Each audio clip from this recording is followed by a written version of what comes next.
한 주간 동안 삶의 현장에서 수고하신 여러분 정말 잘 오셨습니다. 오늘 하나님께서 우리 한 분 한 분을 만나주시는 복된 은혜의 시간이 되기를 바랍니다.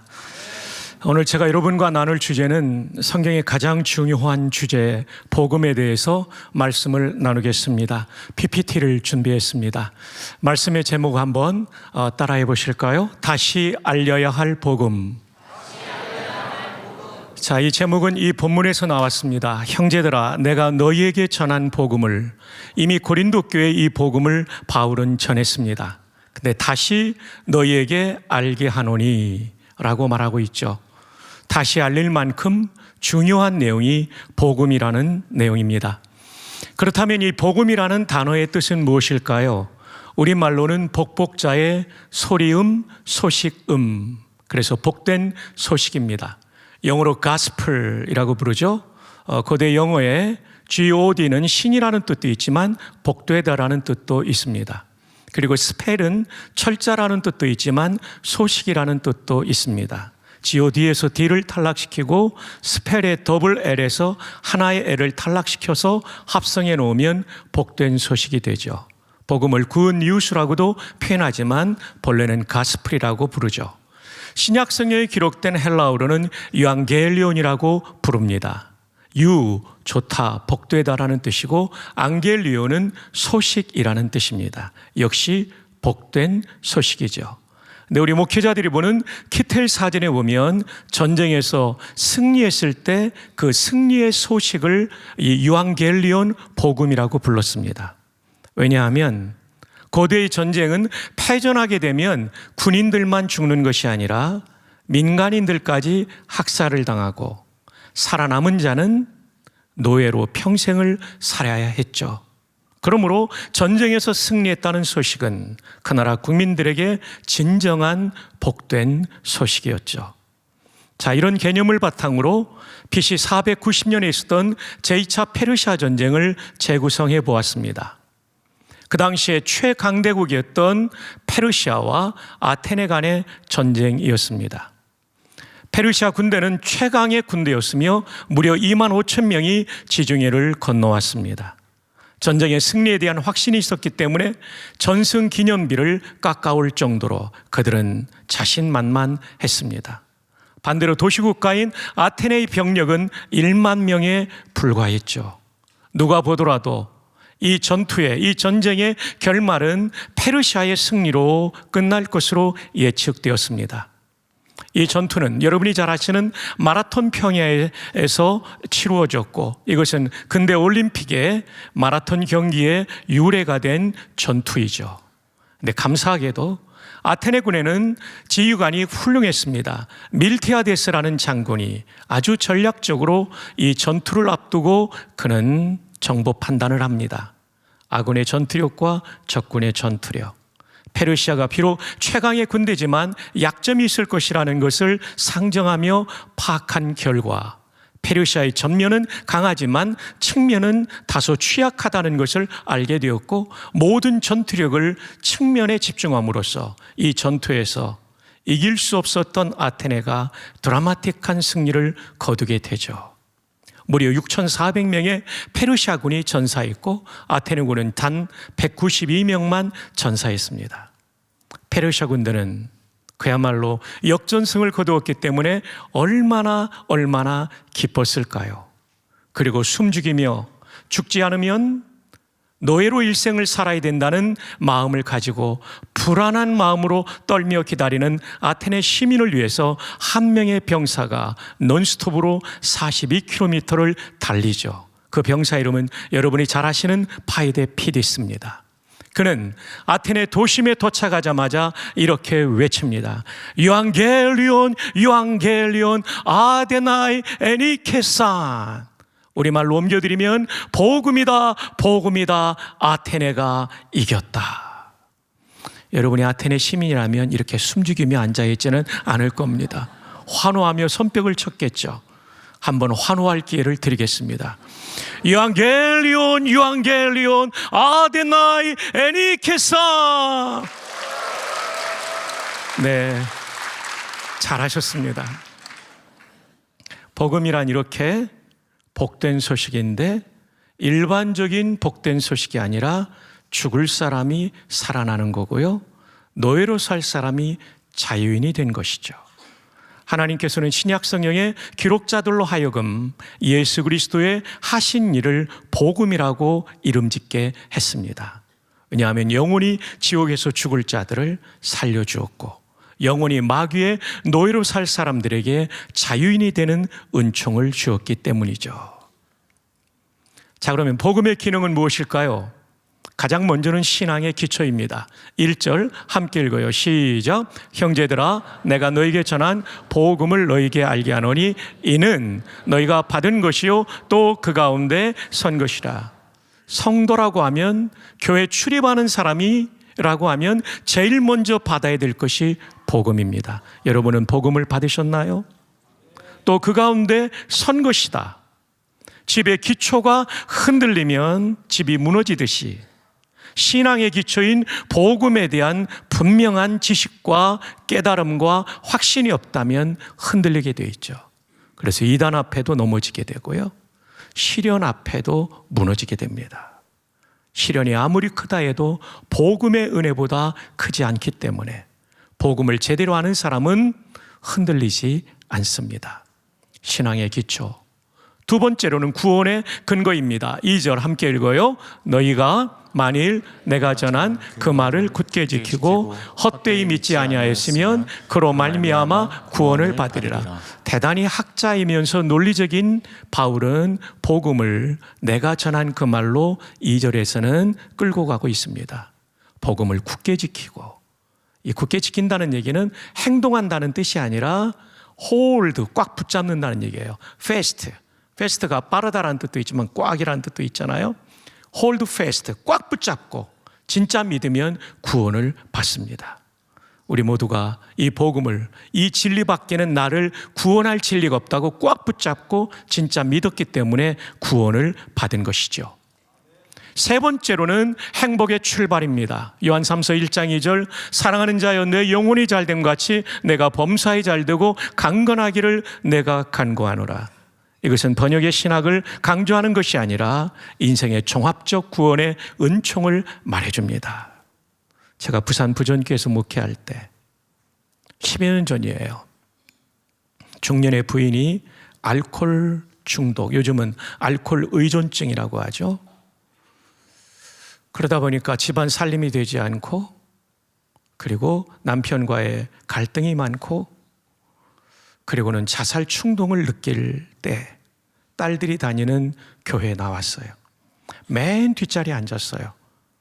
목사의 설교는 들어오지 않는데 찬양팀과 찬양대 찬양에 눈물이 흐르더래요. 하염없이. 성령님께서 이 감성적인 은혜를 주신 거죠. 아, 교회가 이런 것이구나. 후련해지니까 다음 주에 또 오고 싶더래요. 두 번째 주에도 찬양의 은혜를 받은 거예요. 세 번째 주에도. 근데 네 번째 주에 이제 말씀이 들려오더래요. 그러니까 오늘 찬양 인도하신 찬양팀과 찬양대, 정말 소중한 사역을 여러분이 지금 하고 계시는 거죠. 처음 오신 분들에게는 이 기독교의 문화가 낯설기 때문에 오히려 이 찬양이 와닿을 수 있죠. 우리 찬양대와 찬양팀 박수로 한번 격려할까요? 너무 고맙습니다. 너무 고맙습니다. 정말 감사합니다. 네, 정말 감사합니다. 그런데 이분이 말씀이 들어오니까요, 어느덧 술이 끊어지더래요. 술이 끊어지고 나니까 제일 놀란 사람이 남편이었대요. 아니, 어떻게 이렇게 술을 끊을 수 있나? 그렇게 했어도 안 되는데 복음이 들어가니까 끊어지는 거예요.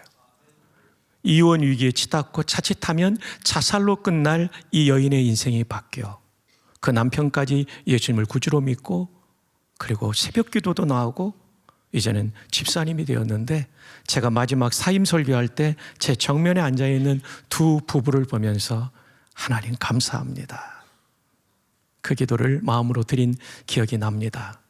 여러분, 복음은요, 우리에게 영생을 주시는데, 이 영생은 죽어 천국에서 누리는 영생도 있지만 이 땅에서 누리는 영생이 있습니다. 인생의 진정한 행복을 주는 것이죠. 자, 그 다음 화면으로 보겠습니다. 그렇다면 복음의 내용은 무엇일까요? 첫 번째 복음의 뜻은 복된 소식인데 죽을 자가 살아나고 노예될 자가 자유인이 되는 것이다. 복음의 기능은 무엇이냐면 신앙의 기초요, 구원의 근거요, 행복의 출발이다. 그다음 크게 세 번째 복음의 내용은 무엇일까요? 십자가입니다. 자, 우리 3절 함께 읽어요. 내가 받은 것을 먼저 너희에게 전하였노니 이는 성경대로 그리스도께서 우리 죄를 위하여 죽으시고. 얼마나 논리적입니까? 복음을 이제는 내가 받은 것으로 표현합니다. 나의 복음으로 표현하죠. 이는, 이 복음이 뭐냐면 성경대로, 고린도전서가 기록될 당시는 신약이 완성되지 않았으므로 여기서 성경대로는 구약의 예언대로 그리스도께서 우리 죄를 위하여 죽으시고 십자가를 말하죠. 십자가는 자유주의 신학자들이 말하는 것처럼 실패한 혁명가의 죽음이 아니라 하나님께서 창세전부터 계획하신 것이 구약의 예언으로 나타났고 그 성취로서 십자가에서 예수 그리스도께서 죽으심으로 우리의 죄를 속죄하셨기 때문에 십자가만이 복음입니다. 우리 죄를 속죄하기 때문이죠. 자, 이것을 제가 좀 더 잘 설명하기 위해서 우리 앞에서 두 번째 줄 흰 티셔츠 입고 오신 형제님 앞으로 잠깐만 올라와 주실래요? 저를 좀 도와주시면 좋겠습니다. 예수님의 십자가를 설명하기 위한 예표가 구약에 많이 나오는데요, 속죄제를 잠시 한번 시연해 보이도록 하겠습니다. 제가 죄인이면 하나님의 심판을 받게 돼 있는데 제가 심판받으면 끝장나버리기 때문에 하나님께서 이렇게 잘생긴 양 한 마리를 끌고 가게 하셨어요. 제사장한테. 제 오른편에 오시겠어요? 제가 형제님을 뽑은 이유는요, 일단 흰 셔츠를 입었고요, 두 번째는 머리숱이 아주 많고 양처럼 생기셨어요. 좀 도와주세요. 괜찮으시죠? 네, 이렇게 무릎을 해주시고요. 1번으로 제사장 앞에 하는 것은 양의 머리에 죄인이 두 손을 포개서 얹고 회개 기도합니다. 하나님, 제가 지은 이 모든 죄는 하나님의 심판을 받기에 마땅한데 제가 심판받으면 끝장나버리기 때문에 대신 속죄하는 제물을 가져오라 하셔서 믿음으로, 그 언약을 믿음으로 기도하오니 용서해 주십시오 라고 기도하면 박성규의 죄가 이 양에게로 갑니다. 2번은 이 양을 잡습니다. 목을 치고 다리를 자르고 온몸을 조각냅니다. 피스를 냅니다. 이제 조각냈으니까 쓰러지셔야 됩니다. 괜찮아요. 확 쓰러지세요. 우리 리허설 안 했는데 머리까지 그냥 대버리세요. 네. 대신 심판받은 거죠. 그리고 이 재물을 씻어서 번제단 위에 올려놓고 지옥불 같은 맹렬한 불로 태워버립니다. 얼마 지나지 않아 이 양이 다 타서 없어졌어요. 이 양이 없어진과 동시에 뭐가 없어진 거죠? 박성규의 죄가. 제사장은 선언합니다. 하나님이 대속의 제물을 받으시고 당신을 용서하셨습니다. 당신은 이제 용서받은 성도입니다 하고 성전을 떠나게 돼 있죠. 자, 근데 여기에 문제가 있어요. 저는 인간인데 재물은 동물인 거죠. 인간과 동물은 이퀄이 되지 않아요. 같은 값이 되지 않아요. 이것은 예표였던 거죠. 인간이 죄를 지었으면 누가 죽어야 되냐면 인간이 대신 죽어야 이퀄이 돼요. 등가가 돼요. 근데 문제는 대신 죽으려면 죄가 없어야 돼요. 근데 모든 사람이 죄를 범하였기 때문에 대신 죽어줄 놈도 없고 연도 없는 거예요. 그래서 하나님께서 자기 아들을 인간으로 보내신 거예요. 우리의 신조에 나오는 것처럼 그 예수 그리스도는 100%의 신성, 디비니티를 가지셨고 100%의 인성, 휴메니티를 가지셨죠. 죄 없는 100% 인간이었기 때문에 그분이 우리 죄를 대신할 수 있었죠. 그렇다고 휴대전화가 울리고 있잖아요. 타이밍을 기가 막히게 맞췄습니다. 그래서 세례 요한이 팔레스타인의 아마 광야를 지나가는 예수님이셨겠죠. 그 예수님을 보면서 세례 요한이 뭐라고 말합니까? 보라, 세상 죄를 지고 가는 누구의 어린 양이요? 하나님의 어린 양이 중요해요 라틴어로 야누스 데이가 중요해요. 왜냐하면 사람이 준비한 양은 동물이니까 완전 속죄가 안 돼요. 하나님이 준비한 양이신 예수님은 완전한 인간이기 때문에 우리에게 완전한 속죄를 이루어 주신 것입니다. 그래서 십자가에서 돌아가실 때 헬란말로 테텔레스타이, 텔레오 동사의 완료 부정사인데 텔레오의 앞에 테를 한 번 더 반복하면 완료간이라고 그래요. 완전히 다 이루었다는 거예요. 첨가할 것이 없다는 거예요. 십자가만으로 우리의 속죄는 완전히 이루어진 줄 믿습니다. 그래서 십자가가 복음입니다. 형제님 너무 수고하셨어요. 감사해요. 허가 한번 하죠. 너무 사랑합니다. 형제님 예수님 역할 대신하신 거예요. 네, 너무 고맙습니다. 그래서 십자가가 복음인 거예요. 여러분 이것을 좀 더 설명한다면 한국 불교의 가장 존경하는 스님은 성철 스님이었답니다. 이분은 얼마나 무섭게 자기를 채찍질했는지 몰라요. 도에 도달하기 위하여, 득도하기 위하여, 구원을 받기 위하여, 우리말로 하면 20년 동안 생식을 먹었대요. 얼마나 힘들었을까요? 생쌀은 괜찮지만 생콩은 얼마나 힘들었을까요? 네. 그리고 10년 동안은 누워서 자지 않았어요. 앉아서 자는 게 얼마나 힘들어요. 그래서 10년 장좌불화, 앉을 자 누울화, 장좌불화. 여기에도 지금 장좌불화의 상태에 들어간 분이 계시지는 않는지 모르겠습니다만 얼마나 힘드세요. 네. 그런데 승철 스님이 돌아가시면서 하신 말씀이 뭔지 아십니까? 중생의 무리를 속였으니, 자신이 수많은 설법을 했지만 그게 진리가 아니라는 걸 말년에 깨달은 거예요. 내 죄가 수미산을 넘는다. 수미산은 불교의 전설 속에 나오는 산으로서 고도 112만 킬로미터, 에베레스트가 8.8km입니다. 그렇게 많다는 거예요. 내 죄가 많아 온몸이 천갈래 만갈래 찢겨져서 저 아비규환의 무간지옥으로 떨어질 것이다. 저는 그때 무릎을 쳤어요. 수도는 구원의 길이 아니라 죄인됨을 깨닫는 길이라는 것을. 말틴 루터도 얼마나 수도를 많이 했습니까? 라테란 성당의 계단을 로마에 있습니다. 맨무릎으로 기어 올라가며 속죄의 은총을 기다렸지만 결국 못 받죠. 그는 블랙타워라는 탑에 들어가 성경을 연구하다가 의인은 오직 믿음으로 말미암아 살리라. 하나님께서 의롭다고 여겨주는 사람은 믿음으로 의인되는 것이지 수행과 고행으로 되는 것이 아니라는 것이죠. 주 안에 사랑하는 보배로운 3일 가족 여러분, 저와 여러분에게 십자가는 우리 모든 죄를 속죄하는 다 이루신 사건이기 때문에 복음이 된다는 것을 믿으시기를 바랍니다.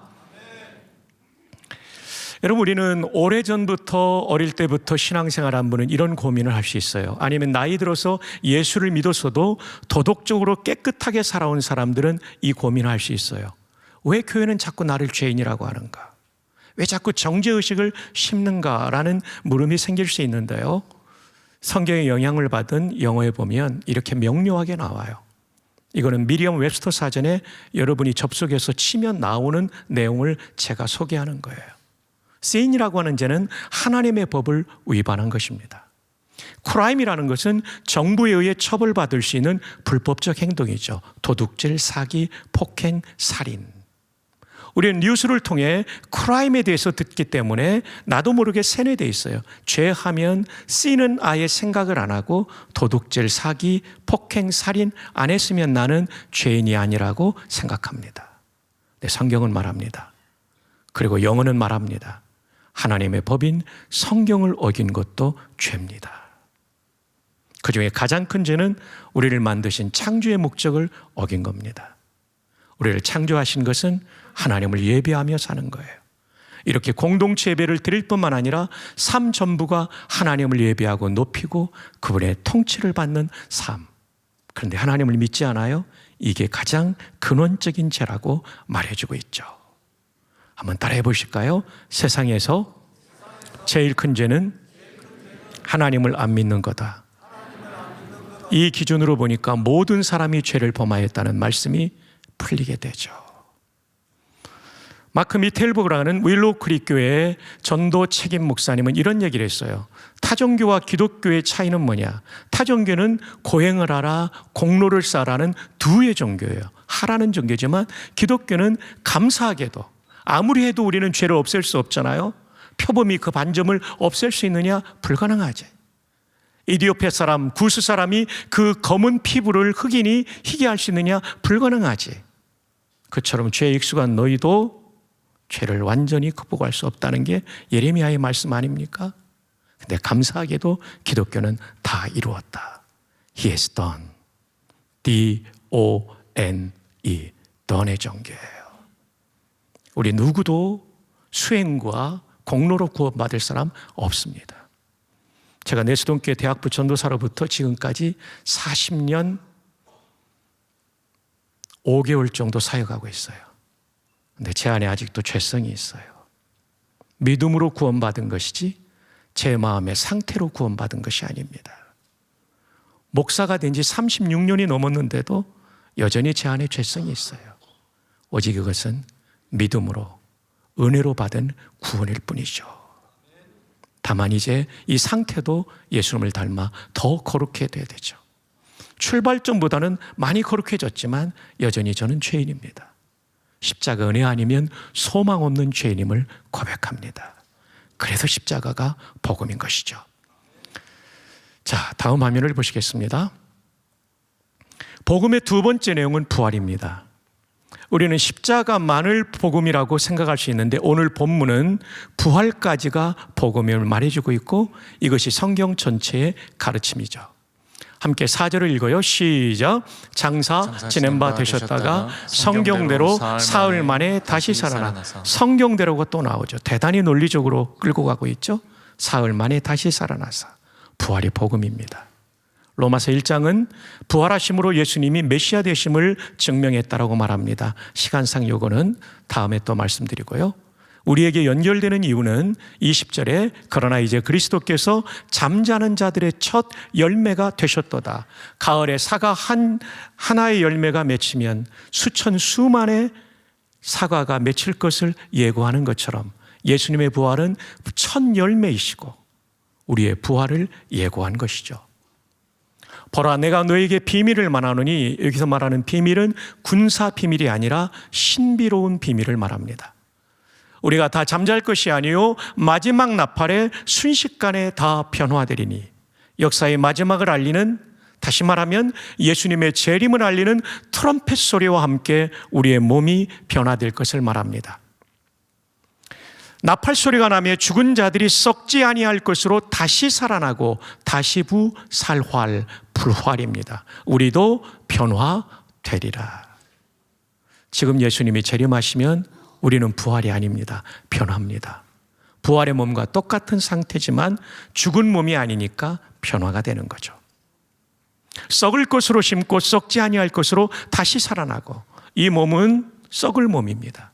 근데 부활의 몸은 다시는 썩지 않는, 죽지 않는 몸으로 살아날 것입니다. 그러니 얼마나 놀랍습니까? 자, 아랫줄부터 읽으면 약한 것으로 심고 강한 것으로 다시 살아나며, 우리 몸 약한 데 다 있죠. 고혈압, 당뇨 등등 많이 있잖아요. 그때는요 질병이 하나도 없는 몸으로 살아날 거예요. 여러분 안경 다 벗을 거예요. 흰머리 소녀들 더 이상 염색을 안 해도 될 거예요. 보톡스 때문에 고민하는 중년의 부인들 보톡스 고민 없는 부활의 몸을 입게 될 거예요. 근데 이보다 더 중요한 건 앞부분이에요. 욕된 것으로 심고 영광스러운 것으로 다시 살아나며, 목사인 저도 그렇고 여러분도 그렇고 우리 안에 죄성 때문에 괴로울 때가 많잖아요. 근데 그때의 몸은 성화가 완성된, 이 땅에서 성화 완성은 아무도 없어요. 근데 그날에는 성화가 완성된 영화의 몸을 우리 모두가 입게 될 것입니다. 그래서 복음인 거예요. 사람이 영혼만 구원이 아니라 몸까지 완전한 몸으로, 거룩이 완성된 몸으로, 죽지 않는 몸으로 살아서 연합된 이 상태가 구원의 완성이죠. 이어령 박사님에게 복음을 전한 적이 있었습니다. 미국에서 부목사 할 때 딸 이민아 변호사가 그 교회 집사님이었어요. 아버님이 오셨다고 그래서 담임 목사님께서 멀리 출타 중이어서 제가 가서 복음 전했는데 다 전하고 예수님 영접하시겠습니까? 그랬더니 정말 문학가다운 표현을 쓰시더라고요. 보통 사람은 오늘은 아닙니다, 다음에 하죠 이러는데 이효령 박사님은 그러시더라고요. 목사님 미안합니다, 아직은 저항감이 있네요. 정말 멋진 표현이라서 20년이 지났어도 떠나지 않습니다. 그 후에 어떤 어른을 통하여 예수님 믿고 세례받은 다음에 쓴 책이 지성에서 영성으로, 이 책의 151쪽에 보면 딸 미나로 인해 하나님을 만나게 되었지만 그렇다고 딸이 실명 위기에서 치료된 것 때문에 기독교를 받아들인 것은 아닙니다. 그런 기적은 목적이 아닙니다. 지금 하나님께서 병을 고쳐주셔도 언젠가는 누구나 죽게 됩니다. 그러므로 지상의 진짜 기적은 단 하나, 부활과 영원한 생명뿐입니다. 아멘입니다. 그래서 부활이 복음이죠. 자, 이것을 종합적으로 설명해서 도표화했습니다. 이 도표는 기말고사에 반드시 나오는 내용이라고 소개하고 싶습니다. 여러분, 우리 모두 죽습니다. 저도 죽고 여러분도 죽고 아멘 안 해도 다 죽습니다. 죽음은 사라지고 눈에 안 보이니까 없어진다라고 생각하는데 성경은 분리라고 말합니다. 헬라 말로 타나토스라는 말의 어원은 분리입니다. separation입니다. 우리 몸이 죽을 때 영혼과 육신으로 분리가 일어나죠. 예수님의 죽음에 대해서도 영혼이 떠나가시니라, 분리됐다라고 요한복음 19장이 말하지 않습니까? 육신은 다양한 경로를 통하여 분해의 과정을 겪게 될 것입니다. 부활의 아침까지. 영혼은 즉시 둘 중에 한 군데를 가게 됩니다. 십자가로 말미암아 속죄받은 사람은 천국 가고 십자가에 속죄받지 못한 사람은 지옥 가죠. 나사로와 부자의 비유 가운데 음부라는 말을 쓰죠. 예수님의 재림 전까지 천국을 낙원, 지옥을 음부라고 해서 조직신학에서는 4층집이라고 표현하기도 하는 이 표현입니다. 자, 여러분, 십자가상의 강도가 한 사람이 예수님께 이렇게 말씀드렸어요. 예수여, 당신의 나라에 임할 때에 나를 기억하소서. 굉장히 짧은 신앙 고백인데 이것은 정말 놀라운 고백입니다. 당신의 나라라는 얘기는 예수님을 그 나라의 왕으로 소유격을 썼으니까요. 왕은 유대 개념의 메시아죠. 메시아여, 당신의 나라에 나를 기억해 주십시오. 구원해 주십시오. 이런 메시지를, 이런 고백을 했던 거죠. 이때 예수님께서 단번에 말씀하십니다. 네가 오늘, 언제라고요? 오늘 나와 함께 낙원에 있으리라. 여기서 천주교의 연옥교리는 박살이 납니다. 연옥은 예수를 믿어도 신앙이 부족한 사람이 연단받고 나서 깨끗해지고 정화되어서 가는 천국의 중간 단계인데, 만약에 연옥이 있었다면 십자가상의 강도에게 예수님이 그러셨어야 돼요. 너 연옥 가서 10년 동안 쇠 빠지게 연단받고 다음에 낙원에 와라. 근데 그러지 않았어요. Today, 오늘 나와 함께 낙원에 있으리라. 나는 부족하여도 영접하실 터이니 영광 나라 계신 임금 우리 구주 예수라. 우리 다 부족한 죄인들이에요. 십자가상의 강도도 예수님을 구주로, 그 대속의 은총을 믿음으로 그날 천국 갔습니다. 여러분도 이 십자가의 은총을 믿은 사람은 천국 가기 때문에 십자가가 복음인 것이죠. 화면을 다시 한번 보여주십시오. 그런데 지금의 천국과 지옥은 중간기 상태라고 부릅니다. 그 이유는 영혼만 들어가 있고, 두 번째, 입장할 사람이 아직 다 안 들어갔기 때문에. 우리 아직 안 들어갔잖아요. 그런데 이게 완성되는 날이 오죠. 예수님의 재림입니다. 초림은 2000년 전, 재림은 그 어느 날. 아버지만 아시죠. 날과 시를 말하면 다 이단이죠. 재림 때 부활의 역사가 일어나죠. 고린도전서 15장 51절 52절을 본 것처럼이에요. 그래, 영혼은 영원히 죽지 않습니다. 그러나 육신이 부활돼요. 성도만 부활하는 것이 아니라 불신자도 부활해요. 그래서 우리 교단의 표준문서, 표준문도는 기준이 되는 신앙 고백이라는 뜻이에요. 그건 웨스트민스터 신앙 고백입니다. 거기에 맨 뒤에 보면 인간의 최후 상태, 거기에 뭐라고 말하냐면 불신자는 치욕의 부활을 할 것이다. 그리고 영벌을 지옥에서 당할 것이다. 그러나 성도는 영광의 부활할 것이다. 왜냐하면 우리가 거룩이 완성된 부활이니까요. 그리고 영생을 천국에서 누리게 되는 이 부활을 하게 될 거예요. 그리고 최후 심판을 받는데 우리 모두 죄를 지었을지라도 마귀가 고발할 때, 박성규가 언제 이런 죄를 졌다고 고발할 때 예수님께서 저희들을 변호해 주실 거예요. 박성규가 그 죄 지은 거 맞지만 내가 십자가에서 다 속죄했습니다. 근데 하나님 아버지, 박성규가 이런 일도 했네요. 상 주셔야 됩니다. 그렇게 말하죠. 그리고 불신자들은 속죄받지 못했기 때문에 자기의 죄를 짊어지고 지옥에서 영원한 형벌을 받는 겁니다. 여기서 주목하실 것은 복음의 내용이 십자가와 부활인 이유는 십자가 때문에 죄 속죄받고 지금 죽어도 천국 가기 때문에, 부활이 복음인 이유는 속죄받은 우리에게는 몸이 다시 사는 날 영광의 몸으로 부활해서 연합된 온전한 구원을 누리기 때문입니다. 자, 이제 화면 한 번 더 띄워주십시오. 스마트폰으로 찍고 싶은 분은 꼭 찍고 꼭 A+를 받으실 수 있기를 바랍니다. 예, 5초만 더 드리고요. 나머지 분들은 카톡으로 전달받으시면 되겠습니다.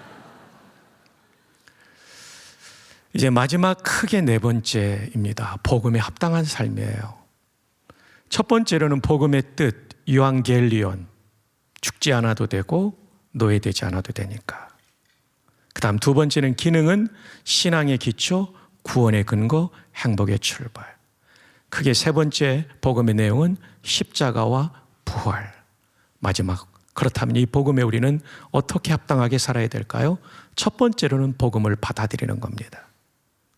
아직까지 이 복음을 구체적으로 알지 못하고 믿지 않았다면 오늘 꼭 받고 받아들이고 믿으시기 바랍니다. 두 번째로 복음을 받아들인 사람은 구원을 받았는데 확신해야 되는 거죠. 확신이요. 로이드 존스 목사님이 로마서 8장 3절 4절을 강의하면서 그런 얘기했어요. 예수님을 구주로 믿었다면 구원에 확신이 없어도 구원받는다. 그러나 일평생을 불안한 가운데 보내게 될 것이다. 그러나 구원을 확신하게 되면 기쁘고 행복한 일생을 살 것이다.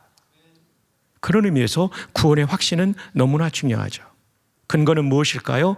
요한일서 5장 13절에 한번 저를 따라해 보실까요? 내가 하나님의 아들의 이름을 믿는 너희에게 이것을 쓰는 것은 너희로 하여금 너희에게 영생이 있음을 알게 하려 함이라. 성경을 왜 쓰셨냐면 영생이 있음을, 곧 구원이 있음을 알게 하려고. 구원의 확신은 성경을 통해 얻는 것이죠. 대표적인 수많은 구절이 있지만 요한복음 3장 16절 함께요. 하나님이 세상을 이처럼 사랑하사 독생자를 주셨으니 이는 그를 믿는 자마다 멸망하지 않고 영생을 얻게 하려 하심이라. 맞습니다. 이는 그를 믿는 자마다. 십자가에 달리셔서 내 죄를 속죄한 그분을 믿음으로 얻는 거지 내 공로와 수행으로 얻는 게 아니죠.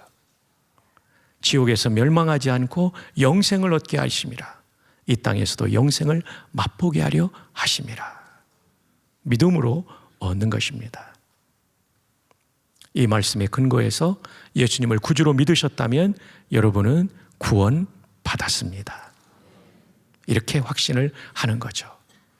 자, 이것을 좀 더 설명하기 위해서 구약의 유월절 사건, 신약의 십자가를 보여주는 예표였던 유월절 사건을 예를 들어봅시다. 유월절 그 밤에 이집트를 심판하신 하나님이 이집트를 심판하는 그 대표자로서 처음 난 자녀들을 다 죽이시는, 처음 난 동물들까지 진멸하시는 그 밤에 우리 모두가 3,400년 전 이집트의 거리로 시간여행을 떠났다고 생각합시다. 거리를 지나가는데 창문을 통하여 아빠와 아들의 이야기가 들려와요. 아빠, 오늘 히브리 하나님이 처음 난 것들을 다 죽이신데 저 장남이잖아요. 저도 죽겠는데 근데 살 방법이 있대요. 아빠, 우리 집을 상징하는 대문의 좌우 기둥 설조와 그리고 위에 막대기, 이 대문에 가로지르는 막대기, 여기에 양의 피를 바르면 살려준대요. 아빠가 말합니다. 야 이놈아, 내가 이집트 국방장관인데 양의 피를 뭐 하려고 발라? 누가 내 아들을 죽여? 이 아들 살았을까요? 죽었을까요? 죽었죠. 두 번째 집으로 가봅시다. 아빠, 오늘 우리 하나님이 이집트를 심판하는 차원으로 처음 난 것들을 진멸하시는데 저 장남이잖아요. 근데 살 길은 양의 피를 바르는 것이라는데 바르셨나요? 발랐지. 아빠 고마워요. 그럼 저 살겠네요. 글쎄 나도 잘 모르겠네. 내일 아침 돼봐야 알겠네. 이 아들 살았을까요? 죽었을까요? 살았지만 불안한 마음을 보냈을 거예요. 세 번째 집으로 가봅시다. 아빠 피를 발랐나요? 발랐지. 저 살까요? 분명히 살 거야. 하나님은 약속 잘 지켜. 너 반드시 산다. 편안하게 자라. 이 아들 살았을까요? 죽었을까요? 살기도 하고 평안한 밤을 보냈을 거예요. 인류는 세 종류의 사람이 있습니다. 1번, 복음 없이 구원받는다는 착각 속에 사는 사람. 2번, 복음을 받아들였는데도 확신 없이 불안하게 일생을 사는 사람. 3번, 복음을 받고 믿고 확신 가운데 행복하게 사는 사람. 당신은 몇 번입니까? 옆에 분에게 한번 물어보세요. 그대는 몇 번이십니까? 3번은 확신을 더하시니까 좋고요. 2번은 3번으로 옮겨오시고 1번은 오늘 예수님 믿고 3번으로 직행하기를 바랍니다. 자, 이제 화면을 좀 보아주십시오. 복음에 합당한 삶 세 번째로는 구원의 은혜에 보답하기 위해서 헌신하는 거죠. 제가 아는 선배 목사님이 콩팥을 어떤 젊은 남성에게 떼줬어요. 감동받고 이 불신자인 남성이 예수 믿고 집안 전체가 구원받았어요. 그리고 때마다 찾아와서 감사를 표현한대요. 콩팥 하나를 떼줘도 이렇게 감사하는데, 인간이 인간에게 준 건데 예수님은 하나님이시잖아요. 창조주이시기도 한 그 하나님이 나를 위해 일생을 던져주셨다면, 생명을 주셨다면 우리는 정말 헌신해야 될 줄 믿습니다. 그리고 동행해야 돼요. 구원받았다고 내 마음대로 살면 안 되고 자꾸 여쭤보고 그분을 주목하고 그분의 뜻을 추구해야 되죠. 그리고 이 놀라운 복음을 전해야 되는 거죠. 어느 날 제가 생명의 양식을이라는 성가곡을 찾아보다 보니까 본래는 라틴어로 쓰여졌더라고요. 파니스 안젤리쿠스. 파니스는 빵이고 안젤리쿠스는 천사들의 빵. 시편 78편에 천사들이 전해준 양식이라는 번역이 있었죠. 그래서 구약의 만나와 신약의 만나이신 예수님을 연결하는 놀라운 곡이에요. 우리 가사는 많이 의역이 되었어요. 세자르 프랑크가 이 곡을 지을 때는 라틴어로 지었어요. 우리 동양어권의 한자처럼 라틴어는 구미의 한자처럼 쓰이던 언어죠. 생명의 양식을 하늘의 만나를 마음이 빈 자에게 내려 주소서. 낮고 천한 우리 긍휼히 보시사 주여 주여 먹여 주소서. 시간 관계상 파니스 안젤리쿠스 휘 파니스 호미눔 이렇게 되는 1절은 생략하고 앞부분은 생략하고 노란 부분만 직역해 드리겠습니다. 오 레스 미라빌리스. 오 감탄사죠. 레스는 일이고 미라빌리스는 놀라운. 그 다음 주목하실 것은 만두카트라는 동사예요. 그가 먹는도다. 우리 동사에는 인칭이 들어가지 않지만 라틴어엔 들어가요. 만두코 하면 내가 먹는다. 만두 카스 하면 당신이 먹는다. 만두카트 그가 먹는다. 우리가 먹는다는 만두카무스 뭐 이렇게 됩니다. 어쨌든 여기는 3인칭 단수니까 그가 먹는도다. 그리고 다음 단에 깜짝 놀랐어요. 우리말 번역에는 주님이 주어인데 라틴어 원문에는 주님이 목적어예요. 그가 주님을 먹는도다. 세상의 종교, 특별히 히랍의 신들은 인간을 잡아먹지만 기독교의 신이신 예수님은 인간에게 먹힘당하시고 희생당하신 신이라는 것을 깨닫는 거예요. 놀랍죠? 그럼 그는 누굽니까? 빠우페로 가난한, 세르브스 종, 에트 그리고 후밀리스 또는 우밀리스라고 발음하죠. 비천한 종. 이걸 번역하다가 눈물이 터지더라고요. 하나님, 가난하고 비천한 종, 그가 주님을 먹는도다. 창조주가 인간을 위해서 희생당하신 것.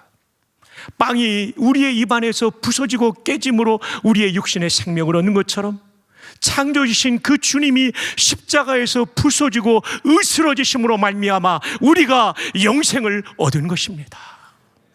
얼마나 감사하든지. 하나님이 가난하고 비천한 종이 박성규입니다. 주 안에 사랑하는 성도 여러분, 우리 모두가 가난하고 비천한 종입니다. 근데 그 주님을 받아먹게 됐죠. 이게 성찬인데 성찬은 다 상징이죠. 주님이 이렇게 십자가에서 깨지고 부서지심으로 생명을, 참 생명, 영생을, 구원을 얻게 되었다는 메시지가 담긴 상징 아닙니까? 이 놀라운 은혜를 저뿐 아니라 우리 모두가 받았기 때문에 우리도 우리의 일생을 그분께 드릴 수 있기를 주님의 이름으로 축복합니다. 말씀을 맺습니다. 다시 알려야 할 복음. 여러분, 이 복음을 얼마나 일생에 많이 들었어요. 그러나 이 복음은 다시 알아야 돼요. 너무 중요하니까요. 복음은 세상에서 가장 복된 소식이고요. 십자가 부활이 복음의 내용이고요. 복음을 믿어 구원받고 확신하고 동행하고 복음을 전하는 삶을 우리 모두가 살 수 있기를 주님의 이름으로 축복합니다. 우리 조용히 눈을 감고 제가 드리는 말씀을 들어보십시오. 법회로 오신 여러분, 오늘 정말 잘 오셨습니다. 오늘 이 말씀을 통하여 여러분 가운데는 복음을 확신한 귀한 성도님들도 계실 거예요. 그러나 혹시 이 자리에 예배당에 나오긴 했지만 복음을 나를 위한 구원의 진리로 믿지 않은 분이 계시다면 오늘 이 시간 꼭 이 복음을 나를 위한 구원의 진리로 여러분 마음으로 받고 믿으시기를 바라요. 목사님, 제가 바로 그 사람입니다. 예배당에는 들락날락했지만 진짜 이 복음을 내 구원의 진리로 믿지 않았습니다. 이 시간 믿고 예수님을 내 구주로 모셔드리기 원합니다. 이런 소원이 있다면 손을 번쩍 들었다가 내려주시기 바랍니다. 제가 위에서 기도해 드릴게요. 너무 감사합니다. 감사합니다. 감사합니다. 정말 고맙습니다. 이제 내리셔도 됩니다. 작년에 제가 코로나를 앓게 될 때 가정의학과 집사님이 좋은 약을 주셨어요. 팍슬로비드라는 약인데 그 약을 먹고 제가 깨끗이 나아서 아무 후유증이 없어요. 하나님의 은혜이고 그 약을 하나님이 쓰셨죠. 제가 그 약을 먹을 때 팍슬로비드의 화학적인 성분을 알았기 때문에 먹은 게 아닙니다. 믿음으로 받아들인 거죠. 성경 전부를 알고 구원받을 사람은 없습니다. 그러나 오늘 전달된 복음은 팍스로비드보다 강력하게 여러분을 구원해 주실 것입니다. 목사님, 제가 이 복음을 나를 위한 구원의 진리로 믿고 예수님을 구주로 받아들입니다. 이 소원이 있다면 손을 한번 번쩍 들었다가 내려주시기 바랍니다. 너무 고맙습니다. 감사합니다. 내리셔도 됩니다. 마지막 초청입니다. 1987년 저는 군목으로 인관해서 강원도 육군제 702 특공연대 군목으로 갔습니다. 11월에 공수교육을 제가 받고 낙하산을 타기 위하여 경기도 광주 특전사 교육단으로 이동하다가 아까운 우리의 젊은 용사가 순직하는 일이 있었습니다. 청평군인병원에서 장례를 인도하던 27살의 군목이었던 저는 얼마나 슬펐는지 몰라요. 이들에게 복음을 전했어야 됐는데 제가 놓쳐버린 용사들이었어요. 젊다고 기회가 있는 것은 아니더라고요. 저 예배당 문을 열고 나가면 여러분에게 어쩌면 이 기회가 영영 없을 수도 있습니다. 목사님, 제게 구원이 필요합니다. 저를 위해 기도해 주십시오. 이 소원이 있다면 마지막으로 용기를 내어 손을 한번 하나님께 드는 표현으로 번쩍 들었다가 내려주시기 바랍니다. 감사합니다. 감사합니다. 내리셔도 됩니다. 손을 드셨던 분들은 두 손을 가슴에 모아주시기 바랍니다. 그리고 우리 함께 기도함으로 이 복음을 내 마음으로 받아들이고 예수님을 구주로 모시고 구원받은 성도로서 확신을 가지고 일생을 살아가게 될 것입니다. 이분들을 돕기 위해 우리 모두가 저를 한번 따라하시면 좋겠습니다. 주 예수님 고맙습니다.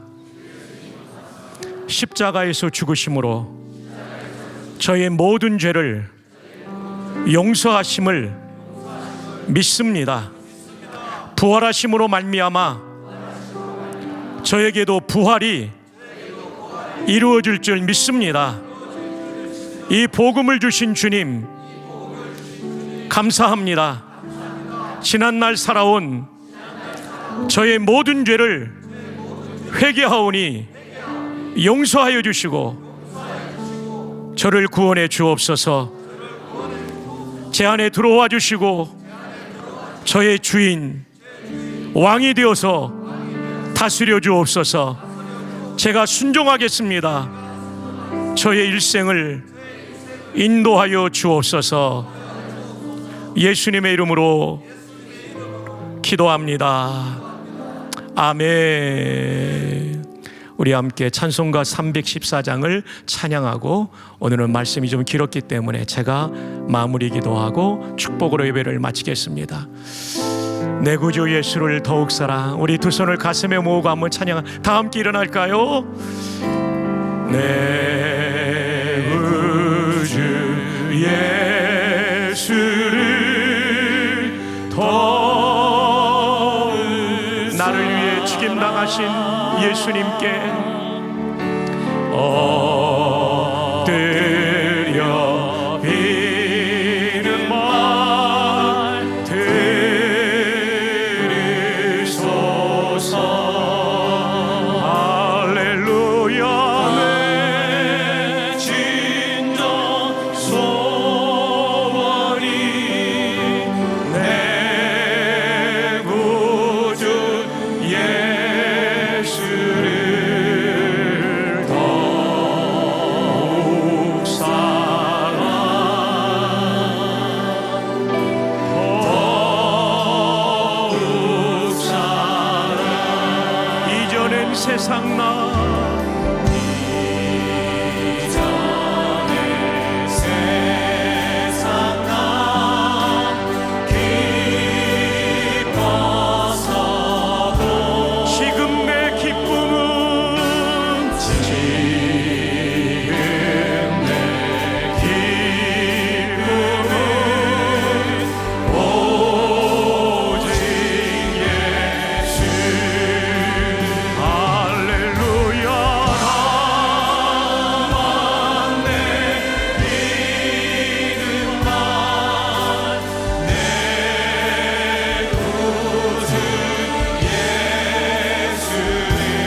주님,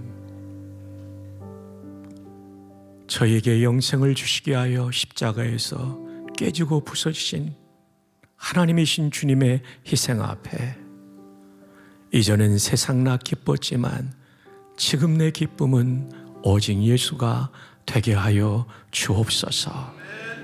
삶의 현장으로 돌아가기 전에 내 인생의 주인은 내가 아니라 예수 그리스도이시며 그 예수님의 통치 앞에 순종하는 것이 가장 행복한 길임을 다시 한번 확신하게 하옵소서.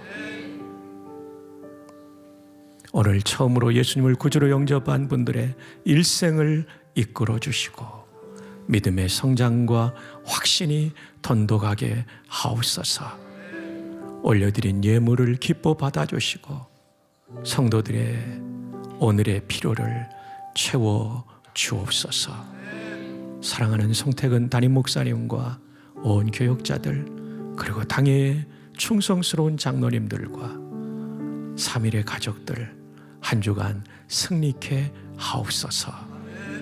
그저 예수님의 이름으로 기도하오며 이제는 우리를 위하여 십자가에서 부서지고 깨져 주신 우리 구주 예수 그리스도의 은혜와 아버지 하나님의 크신 사랑과 보혜사 성령님의 교통인도 충만하신 은사가 이제는 사나 죽으나 내 몸에서 나를 위해 죽임당하신 그리스도만이 존귀하게 다는 삶을 살겠노라고 다짐하며 이 복음을 대한민국과 열방에 전하기로 다짐하는 모든 성도들 위해 지금부터 영원 무궁토록 함께 있을지어다.